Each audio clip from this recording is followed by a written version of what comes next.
Hey, everybody. If everybody can take their seats, that'd be awesome.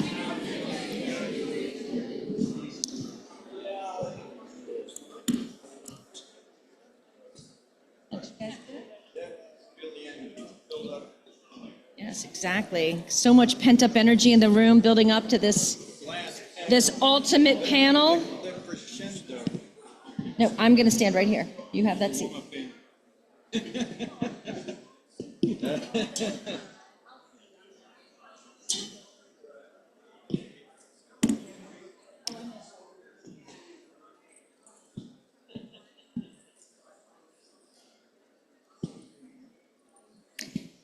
All right, everybody. In the interest of time, I'm going to go ahead and get us started. Ashley had double duty, back-to-back panels, so she stepped out for a refreshment, but here she comes. Here she comes. Good afternoon, everyone. Thank you for hanging in there for this, the most important panel of the entire conference. We are charting the future. We're going to make policy today. I'm pretty excited about it. I really, really am. All the warm-up bands are done? This is it? This is it. We're the headliners. I love it. All right, we are already a little bit behind schedule, so I'm going to get us started. I'm Christine Gellis, Long & Eckern Associates Chief Operating Officer. And before I joined Long & Eckern Associates, I had the privilege to be a member of the leadership team of the Office of Environmental Management. And for that reason, I'm super excited about this because I've watched the environmental management program grow and change over time. And I do very much believe that it is starting to enter a new era, and there's lots of really powerful experience and different ways of EM serving its sites. But look at this map.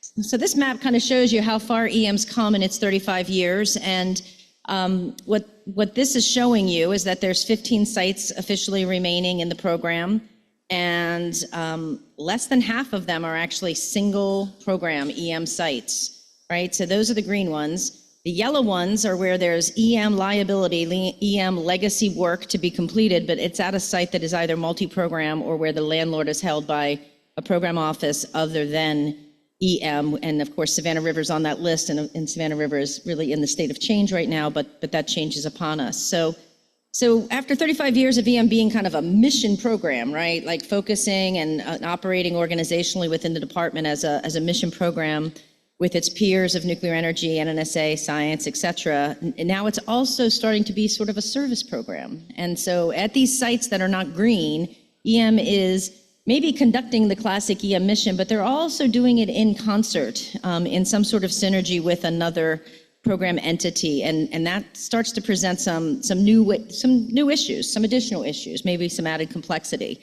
And so the purpose of this panel today is for us to talk a little bit about that duality and how that duality of of purpose maybe impacts how EM plans, how it does its business, how it engages industry, how it engages the communities. So factors that we're going to touch on deal with integrated strategic planning, site plans, site usage, workforce considerations, waste management, what happens to the waste management facilities, as well as the financial responsibilities and decisions around newly generated wastes, contractual strategies of how cleanup's done, obviously the necessary considerations of budget formulation and execution, facility ownership, those recorded environmental liabilities that are talked about annually, regulatory compliance, an important factor, and then very importantly, particularly here in an ECA-sponsored event, the community views, right? Not just the community, but other external stakeholders. So again, complex topic. I think it's going to take partnership. I'm super excited to have such an awesome panel. We got Jeff Avery, who we'll hear from first. I think you all know who he is, Principal Deputy Assistant Secretary for EM. Before he joined EM, he spent 26 years in the Naval Reactors Program, and that experience has colored how cleanup at naval reactor sites happens today. So we're gonna talk with Jeff a little bit about that.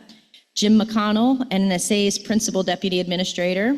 He's held that role since 2021, I think, but before that, he's had many other leadership roles in NNSA, and back when I was in EM, he was a counterpart, and we talked about, you know, the testy things around who certifies transportation packages and who paid for waste. It was fun fighting with you back then, Jim. Fun moments. All right, we've got Dennis Carr. Dennis Carr is the president and CEO of Savannah River Nuclear Solutions. He's a vice president with Fluor Corporation. And right now he's leading a site under an EM contract that has NNSA mission. It's about to flip, but he's also was leading an NNSA project before he took the president role. And before that, he was doing lots of important EM cleanup work. He led cleanup at Fernald, he led cleanup at Portsmouth, he led the Recovery Act work at Savannah River. So he's been on both sides and has a lot to contribute to the conversation. You've heard from Jay, and I'm excited that we'll be able to build on his wonderful contributions yesterday, talk about what he's been able to accomplish and lead as the manager of the Oak Ridge EM office. He held that position from 2017 to 2021, did a stint at headquarters to really broaden his horizons and perspectives, add to his toolbox, and now he's been back at Oak Ridge since January of 2023. And before that, I think at headquarters you were Principal Deputy Assistant Secretary for Regulatory Affairs, Policy and Affairs, Regulatory and Policy Affairs, the EM4 slot. Randall Wrighty is a Los Alamos City Councilor. He's in his second term. He is a biologist. He specializes in ecological risk assessment, population modeling, and data quality objectives, which I think is so cool.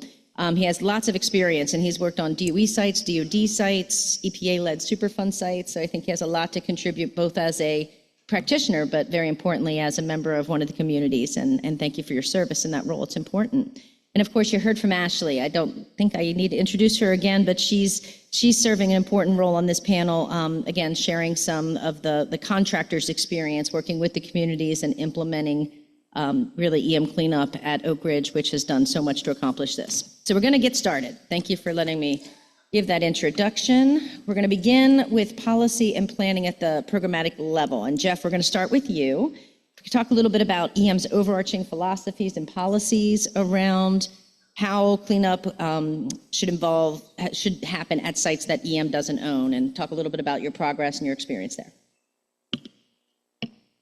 Yeah, so from a policy perspective, when we're thinking through these kinds of decisions, the most important question is actually not who generated the liability or who's responsible for the liability up to that point in time. It's really more important to think about how best can the department mobilize to address the issue. You know, what is the best use of the taxpayer dollars to meet the challenge? And in that regard, you know, just stepping back, I think we like to think of ourselves as DOE citizens first, as opposed to program citizens. You know, what is in the best interests of the department and the taxpayer? And I think about EM as a public body, right? It's a public body for public good, and we ought to leverage the capability of the program where it makes sense. So that's sort of like the entering argument or philosophy for me. And I think it does make sense to have a program that is focused on this part of the life cycle. When I say this part, the environmental remediation mission, the decontamination mission, and waste transportation and disposition from an expertise perspective, experience, and then focus, frankly, to be able to prioritize on the kinds of challenges we face in our program. And if you think about all that EM does, that really touches everything we do, from the expertise at the federal level, our federal team, expertise in our contractor base, the industrial base, the way that we manage and issue contracts, the way we conduct oversight, the requirements and the processes. Risk is a big part of it, how we judge risk and how we balance certain risks involving environmental hazards with other risks involved in project planning. Obviously, stakeholder and regulatory engagement is a key piece of that, working with our partners to come up with plans that we can get alignment behind from a regulatory perspective and from a community perspective on things like end use and future use. And then all of the ways that we integrate into other parts of the DOE enterprise. So things like transportation, disposal, the way that we integrate it all together. I think all of that comes into play. We've been pretty successful doing that, I think, for other programs, and that's expanding.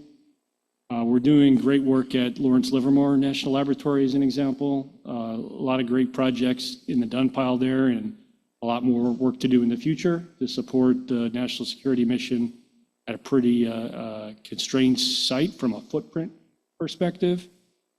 Congress has asked us to do work at Lawrence Berkeley National Laboratory, so some successes there. We mobilized not too long ago to conduct the ion beam D&D project at Los Alamos National Laboratory. I'm sure Jay will talk about the great work that we're doing in Oak Ridge. And then we've also got some projects underway now for the Naval Reactors program. That last site or set of sites for naval reactors sort of illustrates the point too about the value proposition. When you take a look at what NR was estimating for their environmental liability, it was several $billion higher than what it ultimately is going to take now that the EM program is engaged to do that work. And work is well underway on two former naval nuclear propulsion prototypes on the Idaho National Laboratory. And based on how well that has gone, there's a third prototype that's going to be turned over in October. So pretty excited about those successes. Because that work has gone very well, we enjoy good support from Congress for the work. So that's reflected in the annual appropriations. If you take a look at on the authorizing side, there's also interest there.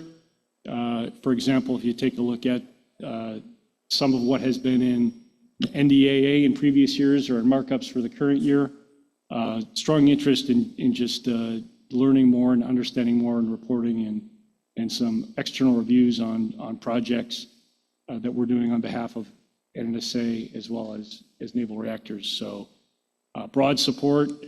I'm really, really excited about the work that we're doing, not only dealing with very challenging environmental liabilities, but at the same time, we are contributing to national security and supporting the department's science mission. And all of the sites that I just talked about, I've had a chance to actually travel to over the last year to see the great work firsthand. That was awesome. You anticipated a question I had, which was, how's Congress feel about this? But I really do appreciate you sharing that detail. In the interest of time, I'm going to censor myself and go to Jim and get the NNSA view, but I do reserve the right to comment after you talk, okay? Just warning you. Yeah, sure. So looking at this map, 6 of the yellow sites involve NNSA, 7 if you are willing to say Knowles is part of NNSA too. And so we are probably the single largest current customer, if they want to use that term, of EM. On top of that, the predecessor agencies of NNSA created a lot of the legacy issues that is a fundamental part of EM's cleanup portfolio. So we look at our partner EM because of their long and very successful experiences and achievements in their sphere of excellence. That it's the people, the experience, the contractors, the community connections that they have that make EM so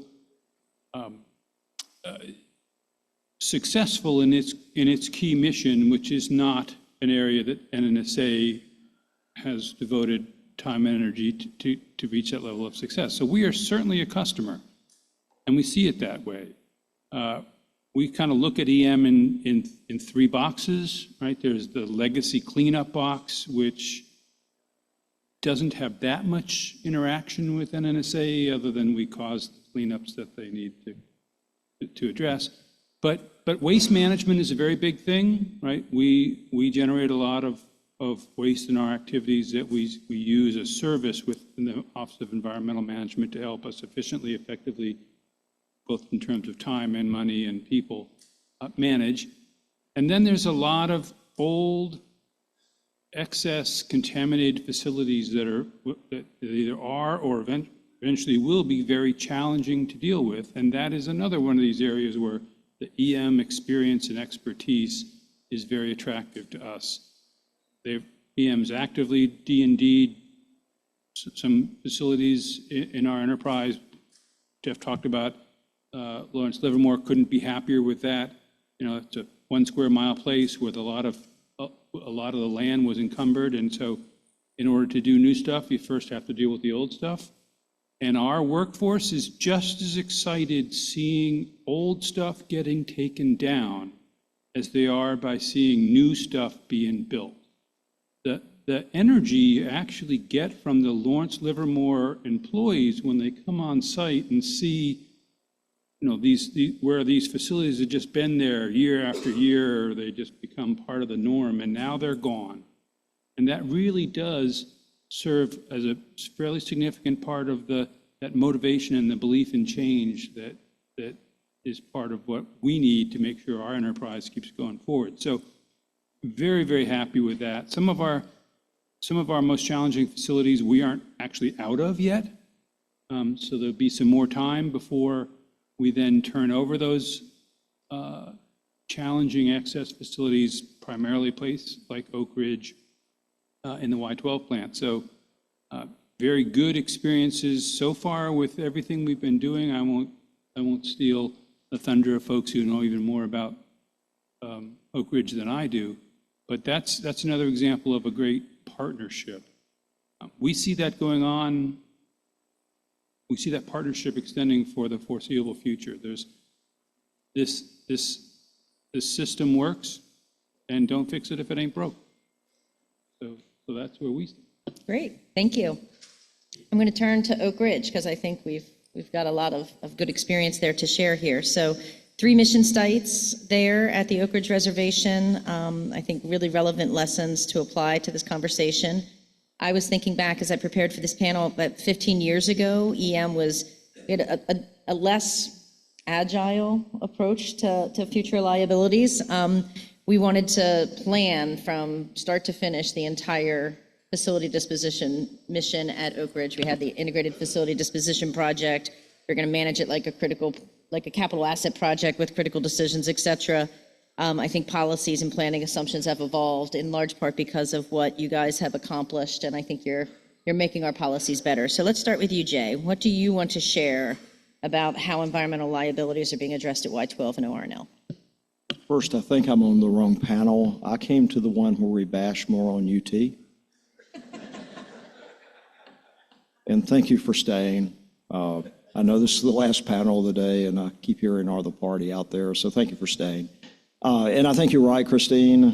When I think about it, and I was right in the middle of the IFDP, Integrated Facility Disposition project or program. It was both over time. right? As we struggled with, is it a program, is it a project? And a lot of back and forth on that. And you're right, we tried to plan everything out. And what we found out is about the time we could get agreement on everything, get it planned out, brief it all the way up through headquarters, all of a sudden something changed.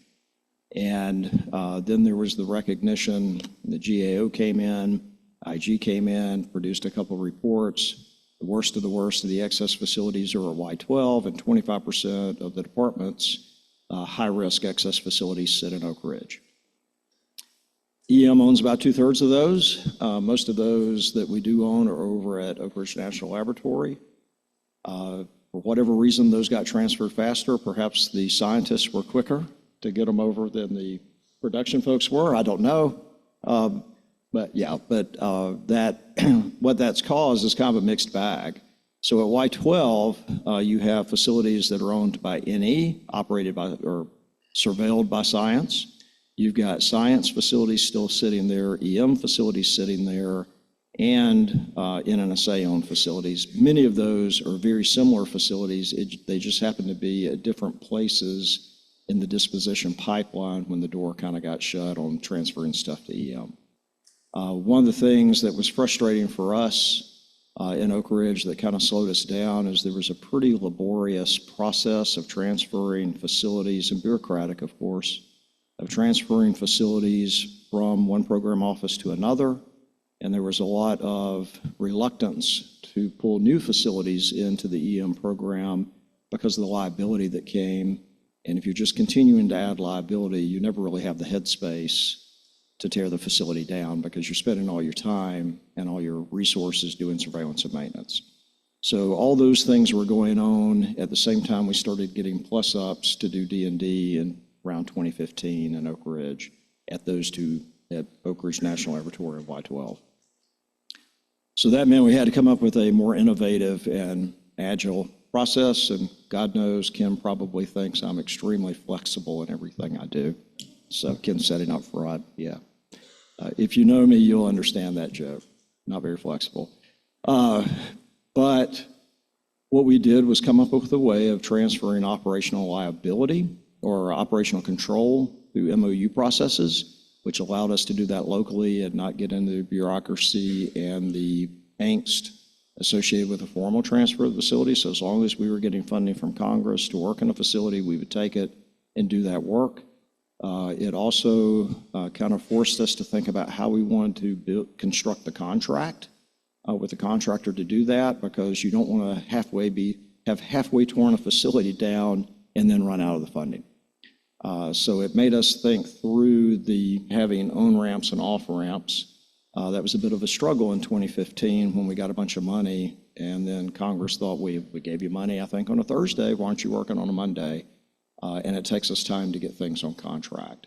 So that got us to trying to look down the pike a little bit to get options built into the contract that we could turn on and turn off and break the work up in a logical sequence so that as you stepped through it, you could get to end points and you made sure you had enough funding to do that. And that's been rather successful for us.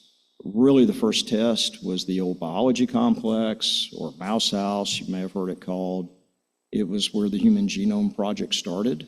I don't think a lot of folks associated Oak Ridge with the Human Genome Project. You probably think of facilities out in California, but in fact, that is where it started, was in that facility.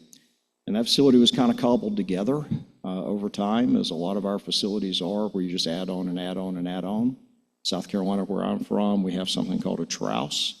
That's where you get a used house trailer and you add on to it and add on to it.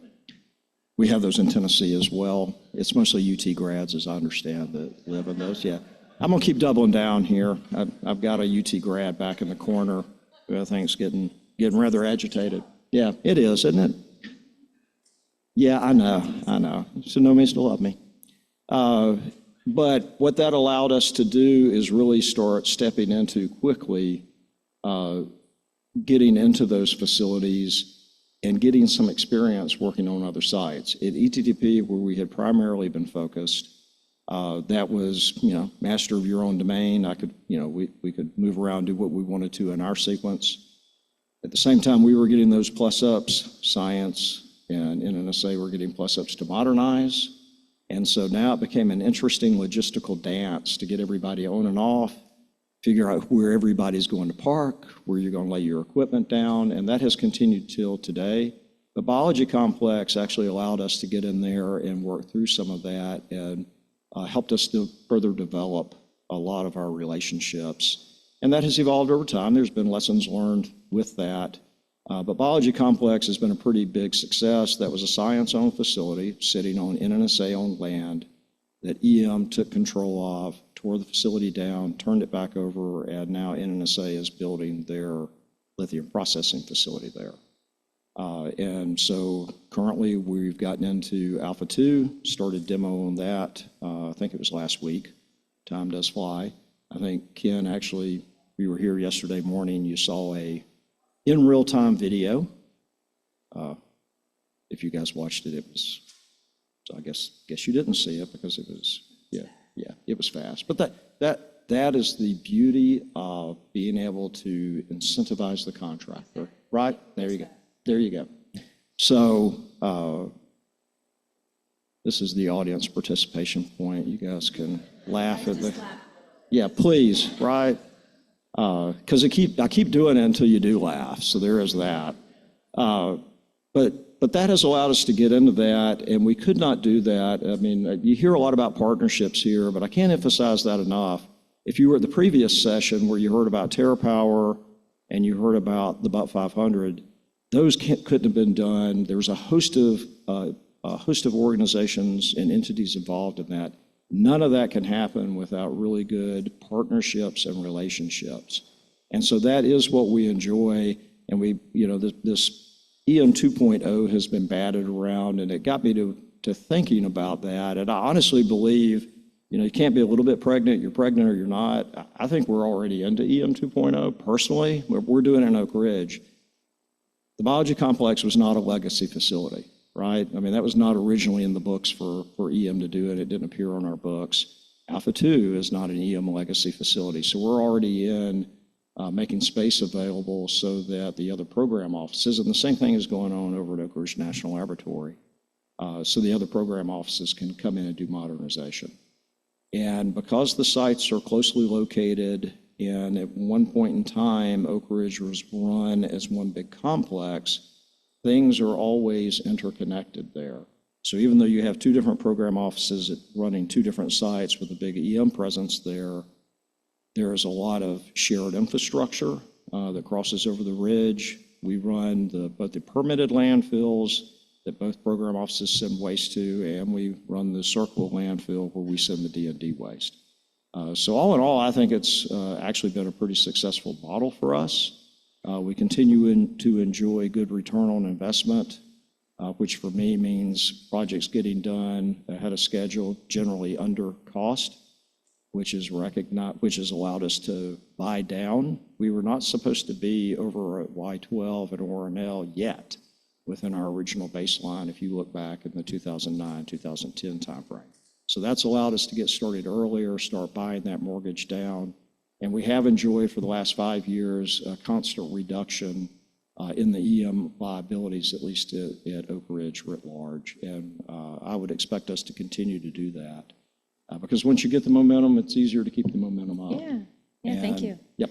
I appreciate the details of that partnership, and clearly it must exist there because as Ken pointed out yesterday, right? So the buildings at ETP came down, 4 years earlier than planned, and you had a workforce who was ready and available. So it's great that you had partners who were thinking ahead of how to get that work scope on contract and able to work across the program offices to make that happen. But actually, I think you probably can be much more specific about that. Tell us a little bit about what your experience was on the contractor side and kind of some of the forces that you had to deal with, especially workforce and community, Sure. if you can. Yeah, so I'll expand a little bit on something Jay mentioned. I mean, he really targeted those great examples of that, beneficial reuse that integrates across different program offices, different sites. It's taken a lot of deliberate partnering, and we've learned a lot through this process that is going to inform us going forward. But we've always really invested in strategic planning in Oak Ridge, and you've heard us talking about Vision 2024 that was just accomplished, and our previous visions. We're doing that going forward for Y12 and ORNL. but it looks a little different. I would say that informally, our strategic planning has become a land use planning effort. And so, EM has priorities. We work against those from a headquarters and a site level, but we also spend a lot of time integrating with the other sites and their owners and contractors to understand kind of their vision for the future. So that informs our cleanup approach, and that was kind of the first step of integration that we took. But where I think we see this going through this kind of education process and this iterative collaboration process is, in fact, we're helping them inform their strategic planning and their reuse visions. Because I think there's a lot that we understand and have subject matter expertise as the cleanup program, and that can be very even educational to the other programs about their own sites and about the the land use controls, reuse opportunities.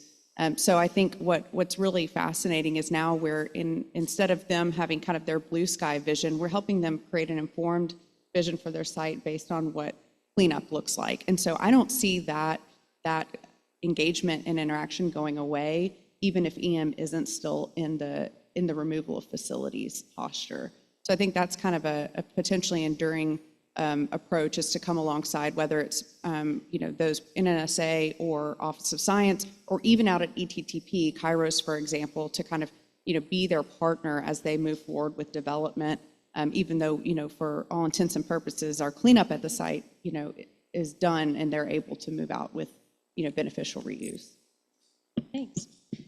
As you were talking, it made me realize that the Oak Ridge experience is very different than what's happening at some other multi-program sites. I'm trying to think, like Los Alamos, they have multiple contractors operating on excess or environmental liabilities, right? There's the core cleanup contractor, but then they also bring in some direct DOE awards for the nationwide IDIQ. And I do think it's important to have tools and options, but I think when you have a task order-based contract and you can add scope to a high-performing contractor who's in a good position and has that skilled workforce, it really makes sense. And I think there's a lot of benefit to EM's current acquisition model. Let's talk about Savannah River site, a little bit of a different situation. Dennis, we're going to start with you. You've got a long history of EM cleanup, so as we said, both sides of the programmatic experience here, but Savannah River's in a state of change. What do you want to talk about in terms of how that's going to impact cleanup at Savannah River site? Okay. Then we'll hear from Jim. All right. Thanks, Christine, and thanks for sitting me between my two favorite clients. So let's talk Savannah River a little bit. First off, 13 days we become an NNSA site.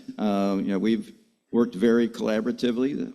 The two field offices and ourselves have worked collaboratively together, and we're ready to go. We've now completed our final inventory of nuclear materials that be transferred. We've got our authorization agreements ready to go on October 1. All systems are go, so I see no issues between now and October 1 to successfully transition over to an NNSA site. That being said, obviously, as we move forward, there are challenges, there are opportunities. So let me talk a little about opportunities. As we move forward, Jim's platform is a little bit different than the EM side. They operate under what's called a master campus plan. That creates an opportunity for us to really take a fresh look at the Savannah River site and how it can be best configured going forward to meet the future production objectives of NNSA. Combined within that gives us the opportunity then to take a fresh look at the EM lifecycle baseline and how those two can communicate to best, and like Jeff said, the most effectively use the government's dollars. Let's find if we can find that formula that helps achieve both.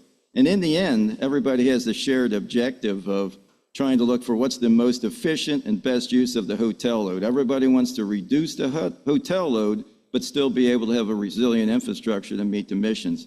So it's all about the hotel load, and if we can bring those two together, I think we can find that formula that drives to the most efficient use of the remaining hotel load of the site as EM moves out and completes its mission. Which gets me then to challenges. Obviously, challenges in the future is us to move toward being an NNSA site. They do have some different programs that we have to get in. We really have to deploy on our site, like they operate under a builder module to look at the infrastructure and its ability to be resilient and meet the future mission. whereas EM operates typically under, we operate under integrated priority lists and system health reports. Those two meet the same objective, but we do have some challenges to move forward as quickly as we can. So when we bring forward infrastructure improvement ideas and opportunities, that Jim has the ability to evaluate us on a common platform with the other NNSA sites. That being said, moving over to on the EM side, if you take a look at our life cycle baseline, Savannah River site, long before I have positioned themselves very well to remove the uncertainties in that life cycle baseline. I see Angela Adams here, and I know Mike's here somewhere in the crowd. We've worked long and hard. I could probably say with 95% confidence what the final end state is for every nuclear facility on that site, except for one. And that in there becomes that remaining uncertainty, which is H Canyon. What's the future of H Canyon? Where is it going? Obviously, you heard from Mike and heard DWPF. Its current plan for completion is 2037, which means viably the canyon needs to be done and start flushing forward somewhere in the 2034 to 2035 standpoint. So we're basically on a 10-year shot clock right now to figure out what we're doing at the canyon. If we want to enable it to go forward, we got to have a plan. And, I know that there's groups out looking at the plans. My thought is that the answer really is the canyon, is that let's reconfigure the canyon down to a fit-for-purpose facility that can deal both with chemical separation. We heard earlier of the lack of chemical separation capability in the United States. Well, that chemical separation capability still resides in the canyon, and it's still operational and has the ability to fully separate those chemicals if we need it. Obviously, what the canyon lacks is the ability to deal with its waste. And so we'd have to think through potentially using some of the open cells in the canyon to be able to provide fit-for-purpose solidification, maybe vitrification capability. So bottom line here is we need to think through the answer for the canyon to help inform that final piece in our life cycle baseline to help merge them together to make for the most efficient use of the government dollars. That was impressive. I said we're making policy, so we're keeping H Canyon open, everybody? Vote? I like the We'll vision. take it under consideration. All right, Joe. Okay. So Jim, I know you want to share some vision as the will-be landlord in 13 days. Yeah, so we're equally as excited as Dennis and his team for the transition that happens on October 1st. Immediately, there's not going to be that much that anybody would be able to perceive as different. The work that needs to be done at Savannah River on September 30th and the work that needs to be done at Savannah River on October 1st are pretty much the same, and that work's going to get done, and the interactions it takes with stakeholders and all the different parties that have to come together to be successful, that's all the same.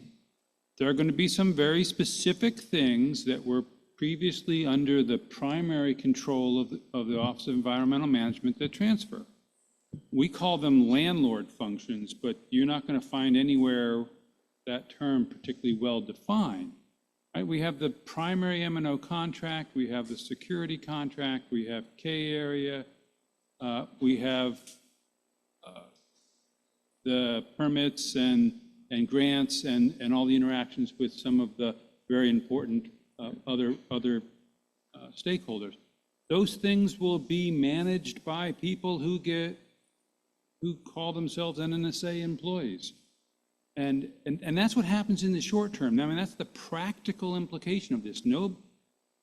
All the stakeholder involvements stay the same. All the everybody that works there stays the same. I know there aren't very many Savannah River employees here, but I cannot have this conversation come up without telling you that every single person has a job still. As a matter of fact, in NNSA, we're hiring. So if any of you want to come work for NNSA, this is my offer to please send your resumes in. The part of the things that turn out a little bit differently is really about the trajectory of things.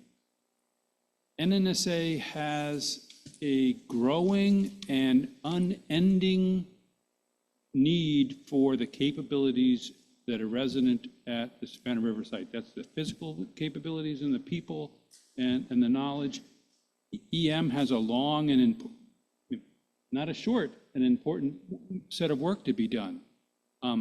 But if it's done appropriately, it's projectized, it has beginnings, middles, and ends.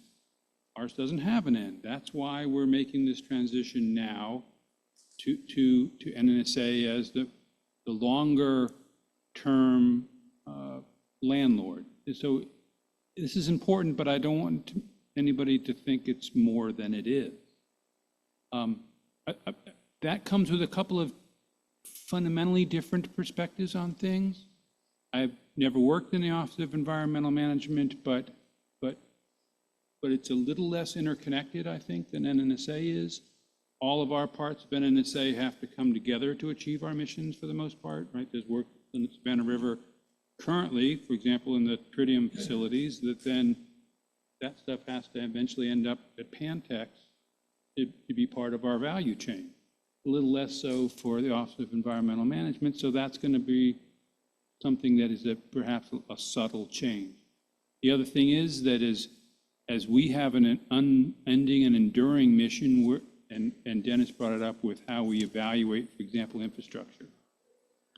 We have to play a longer game than the Office of Environmental Management, but that actually makes it a little bit easier. Right? We need to maintain reliability of the facilities, the capabilities, the infrastructure forever. EM has to try and figure out how to dial it in just perfectly so that it lasts for their entire mission, but not overly interested in investing for capabilities beyond that. It actually makes things a little simpler. Probably means that there's going to be more investment in Savannah River under that model than there would have been otherwise. But I'm hard pressed to think about a whole lot of other more fundamental things. It's an exciting time. We're looking forward to it, and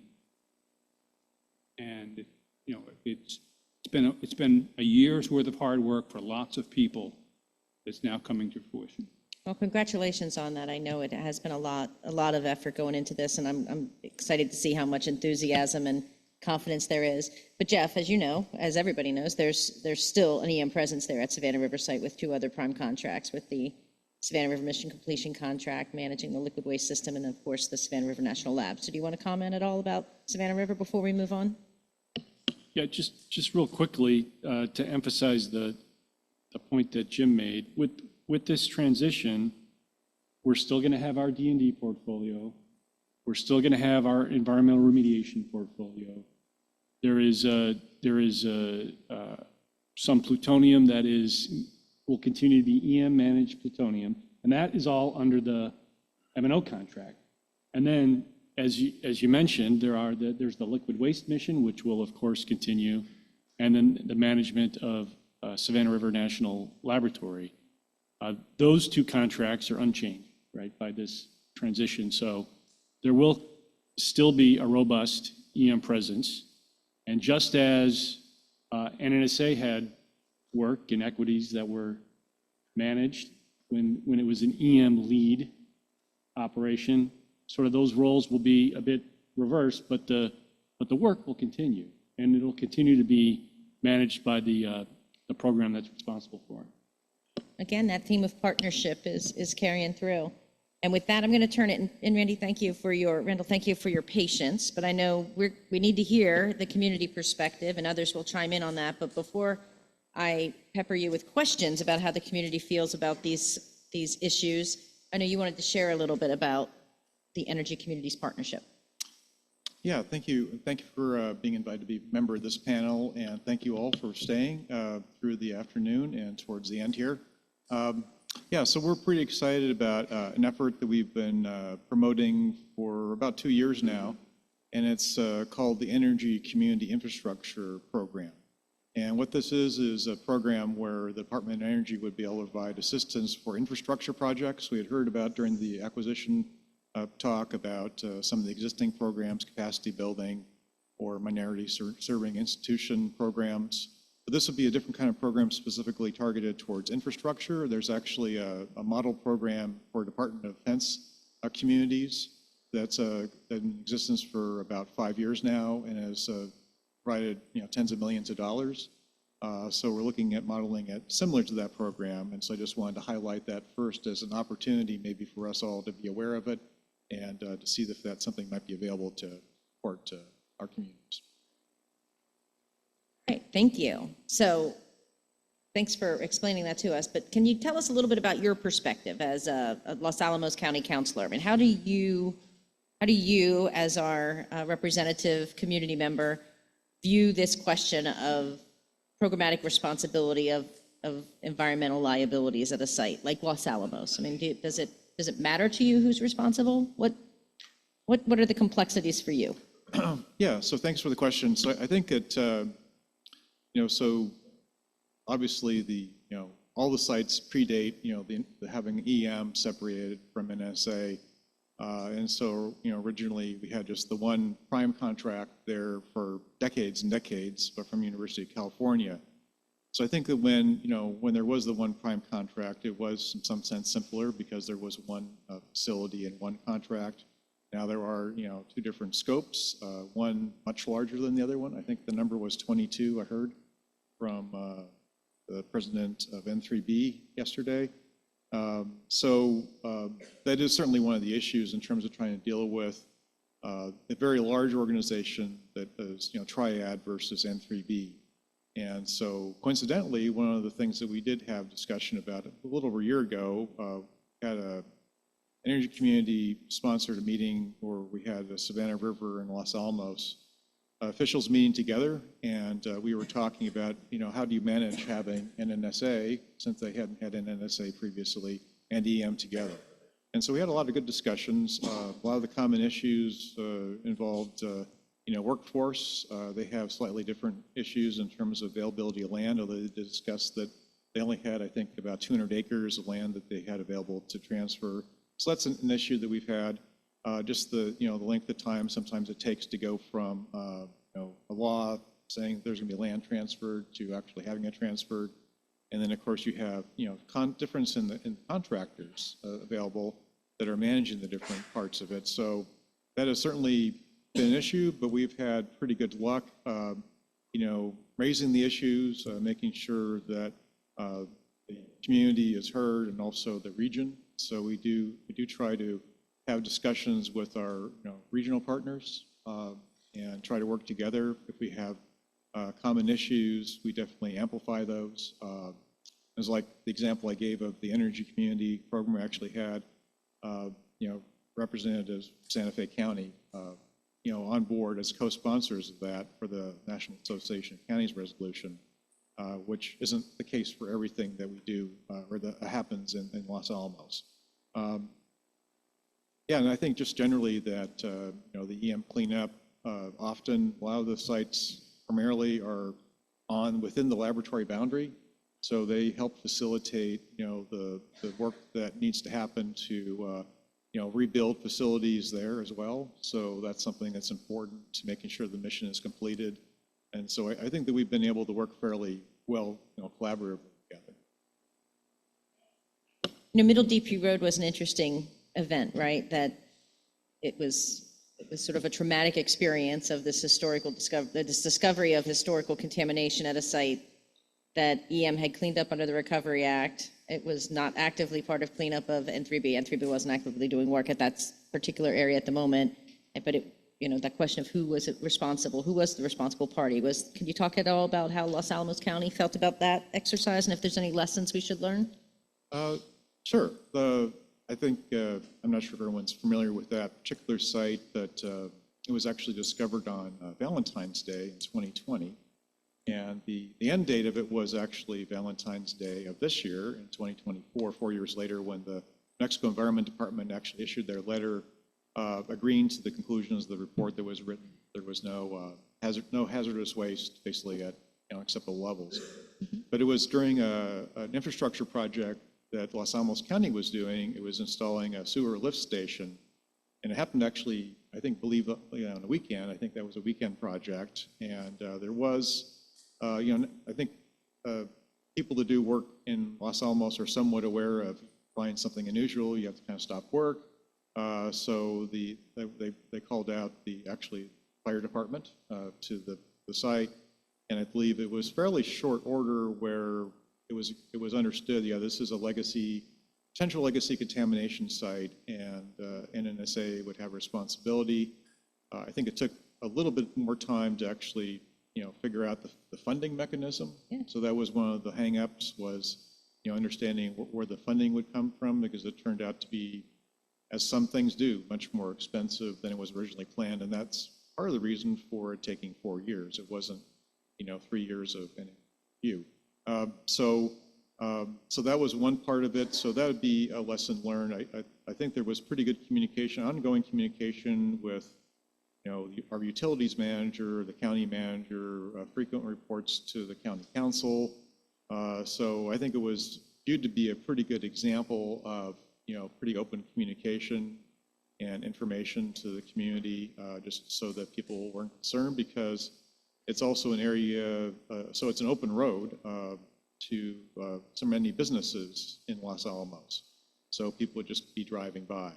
So it was one that I think wound up being fairly successful, even though I think initially there wasn't clear, because again, so NNSA didn't necessarily they don't have a line item for Right. things that we don't know are going to happen. And it was land right? transferred, right? It was being redeveloped, right, for housing. Yeah, Right, so- it was land that had been transferred, and so that is one, I think, the things that's probably a bit, and it's more recent, so it's from that 2009 to 2012 period when we had the ARRA program. Yep. So that funding did a removal at what was Material Disposal Area B. Yeah. So that was removed, and then this area was basically adjacent to it and was not known, based on site history, to be actually part of that site. So it required a fairly substantial investigation, but yeah, that was successful. It was emotional and a little bumpy along the way, but a good success. Again, in partnership. Probably a case study we should look at as we think about lands transferred at other sites where cleanup's complete. Ashley, Jay, do you guys want to comment at all about the engagement of stakeholders and communities as you do cleanup? We have a few more minutes to chat. I think our engagement with the community has really been effective in the last several years. I mean, I think we are doing a better job of going out and kind of sharing our progress with the community, not just engaging with them when a decision needs to be made. And so I think they feel like they're part of our mission decisions, and I think they've really voiced that they want the opportunity to get involved in the mission that we perform. And so that's kind of a little bit of a change from, certainly we're in a much better position, I think, than we ever have been. I did want to talk a little bit about waste management, if I could, for a moment. Jake, go ahead. Why don't you share about community remarks? I was sitting here in my happy place listening to you talk. So, reflecting on what Randall said a little bit, I hadn't really thought about that angle, but Oak Ridge had a similar experience, right? If you went back 20 years ago when I showed up there was one ORO manager. The community was used to dealing with that person. He or she actually managed all 3 sites for all 3 programs. Over time, that changed. I won't go through the history of that, but we broke into 3 separate programs reporting, all of us reporting directly to headquarters. And that was rather frustrating, to be honest with you, with community leadership about who they were talking to about what on any given day. And I think that went on for a while. I think part of what has helped calm that down and let them feel like they know who they can go to talk is all 3 programs have meetings now with city leadership. About a year ago, we started a joint meeting where all 3 managers, NNSA manager, science, and myself meet with the city leadership. We actually did that last week. And then there are periodic meetings amongst that same leadership team, just internal, so that we're all coordinating together and speaking with a single voice so you don't get miscoordination or different answers from 2 different programs on the same question. As well, this started under the previous UCOR contract, Ken started a cleanup advisory council, which actually has representation not only of his counterparts, The feds are invited to participate in a portion of that, and then there are community representatives on that as well, such as the mayors for the 2 counties.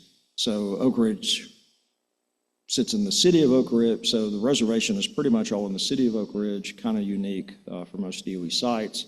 And then there are 2 counties as well, so you have 3 county mayors. Technically, Roane County is a county executive, but equivalent. And so that I think has helped as well, because everybody gets their topics and concerns out on the table, and we can work that as a team and speak with a single voice as opposed to perhaps getting different perspectives. So That's awesome. I think that has actually really helped. And you see great alignment now between the 3 DOE programs, but also the community, which is really good for the appropriators, because you're not hearing different things. Yeah. Well, I think that's a great example that we also should kind of capture as we carry this dialogue forward, because where we have programs running in parallel for foreseeable periods of time, decades or so, there might be real utility in formalizing that kind of cross-program council that involves the stakeholders, so they see more of one entity, even if they are dealing with a multitude. All right, Ashley, you're going to get the final word on waste management, and I give it to you because I love waste management, and waste management is the most important thing, and it makes all things good. Well, I wasn't trying to change topics. No, I was no. just attempting to add on to the integration conversation that we were Please. having earlier between our programs. So I think you know that the EM program in Oak Ridge operates several facilities, both landfills as well as nuclear operations facilities at ORNL that are critical to not only disposition of legacy waste, but newly generated waste in many cases. And so, I think as we look to the future, EM has really established that capability, built those pipelines, the workforce pipelines that have that expertise. And I think it was really interesting to hear the NNSA perspective of, if they're focused on their mission, is there an enduring role for EM to maintain a waste management function, even beyond kind of the existing baseline of the EM cleanup program? And so I think those ongoing dialogues that I know Jay is having with his counterparts in Oak Ridge, I think are a real opportunity to maintain the continuity of that skilled workforce and those, really complex facilities that have if you ask yourself, is there a need?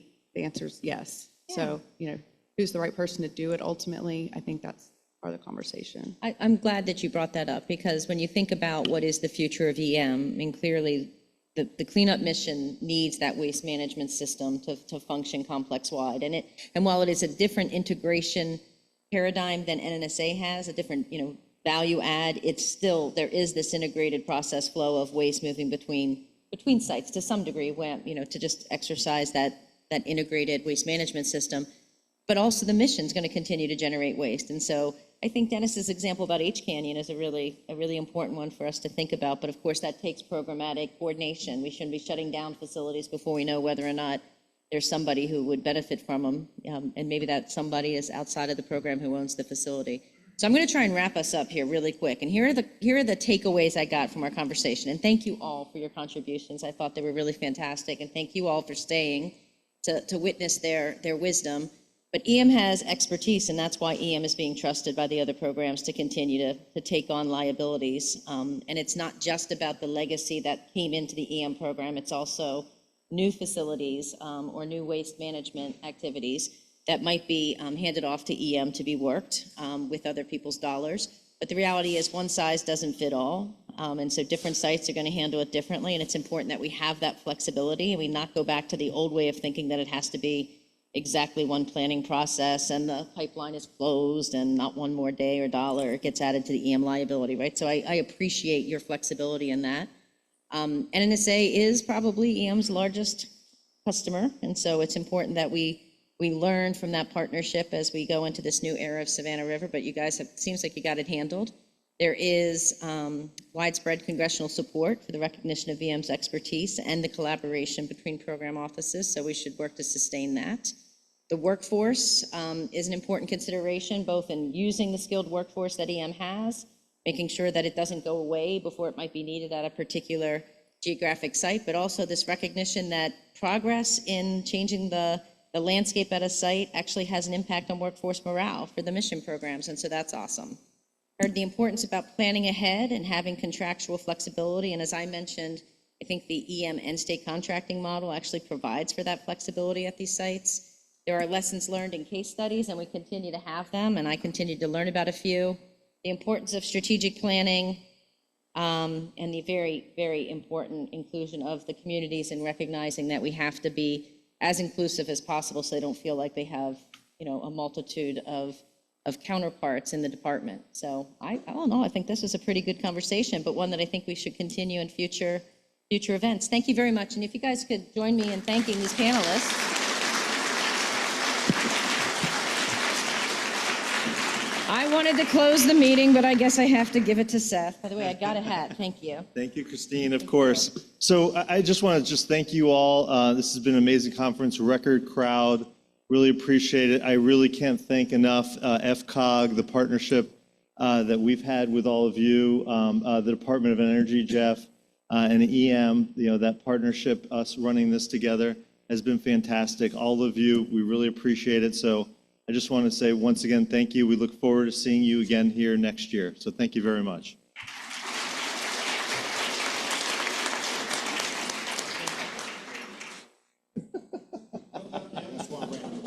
Yeah. It's a buffer.